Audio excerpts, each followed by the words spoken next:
السلام عليكم ورحمة الله وبركاته. أهلا بيكم، معاكم هدى محمد. يلا بينا نعمل أسرع حاجة حلوة بتتعمل في ثواني، متاخدش بقى لا تجهيزات ولا أي حاجة. ورقة جلاش. يلا بينا نسمي ونصلي على الرسول ونشوف هنعمل مع بعض ايه.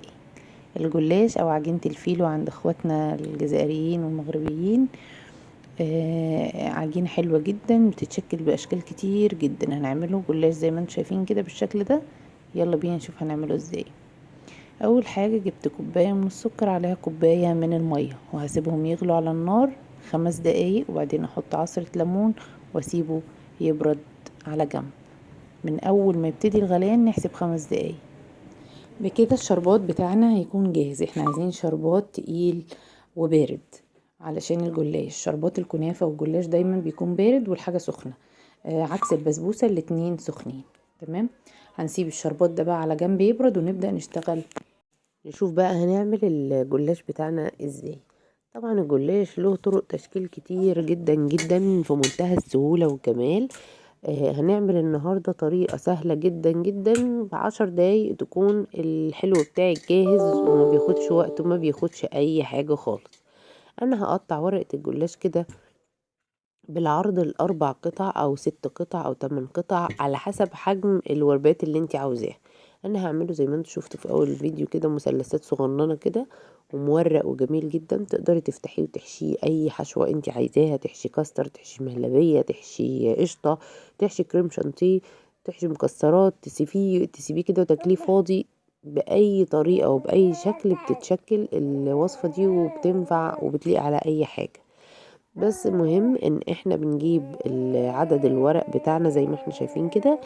بين كل ورقة وورقة بدهن طبقة سمنة انا مسيحاها. طبعا يفضل انها تكون سمنة بلدي. وتحطي عليها كمان معلقة زيت. الزيت بيخليه كده مقرمش شوية علشان السمنة ما تخليهوش طري. بعتذر طبعا على صوتي، معلش تعبانة شوية، بس يعني برضو قلت اسجل الفيديو. هدهن بقى كل طبقة وطبقة كده واحطهم فوق بعض. عملت حوالي 10 طبقات. تمام. وزي ما انتم شايفين بقى هتعامل معاه كأني بتعامل مع عجينة السمبوسة مثلا، وهقطعها بمثلثات كده زي ما انتم شايفين. هتني الورقة كده تعمل مثلث صغير واقطع بالسكينة، وبعدين اتني تاني واقطع مثلث صغير بالسكينة، وهكذا.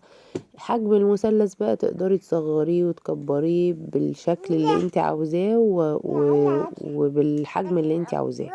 عملت حاجات صغيرة اهو وحاجات كبيرة، بس خدي بالك وانت بتسوي دايما خلي الحجم واحد في الصينية، علشان ممكن ما تعرفيش تظبطي التسوية مثلا وده يتحرق الصغير والكبير ما يكونش استوى، وهكذا. اول ما ياخد لون من تحت بتولعي الشواية بالظبط ثواني وانتي واقفة قدامه، يديك اللون الذهبي الجميل ده. وبعدين بقى نسقي الشربات البارد بتاعنا. سكره مظبوط جدا، حلو قوي قوي. وصفة تحفة وسهلة وسريعة. يا رب تكون الوصفة عجبتكم. متنسوش اللايك والشير والاشتراك في القناة، ولو انتوا اول مرة بتشوفوا القناة متنسوش تشتركوا فيها وتفعلوا زر الجرس عشان يوصل لكم كل الفيديوهات الجديدة. سلام عليكم. ينسان الله ستحط قلوب وجباه على أرضه شوقا وصلا. لا ينسان الله.